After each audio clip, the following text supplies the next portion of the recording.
Romeine 13 vers 2 sê dat as ons teen gesag verset, ons teen God in opstand kom.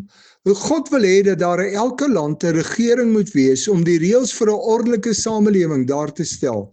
Wat ek van die regering dink is nie belangrik nie, maar as ek teen die reëls of wette van die land in opstand kom, kom ek teen God self in opstand. As daar nie wetstoepassing in ons land is nie, beteken dit nie dat ons kan maak soos ons wil nie. As ons Jesus Christus volg en dien, moet ons die wette van die land gehoorsaam. En al dink ons dalk ons kan daarmee wegkom omdat niemand ons sien of rekenskap gaan vra nie, die Here weet. Die manier waarop elke dag optree, sê baie van my verhouding met God.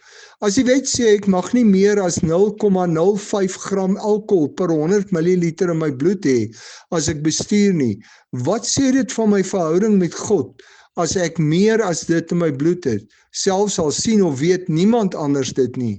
Wat sê dit van my verhouding met God as ek oor die spoedgrens ry, as ek parkeer waar ek nie moet parkeer nie en as ek 'n polisiebeampte geld aanbied om van 'n oortreding te vergeet?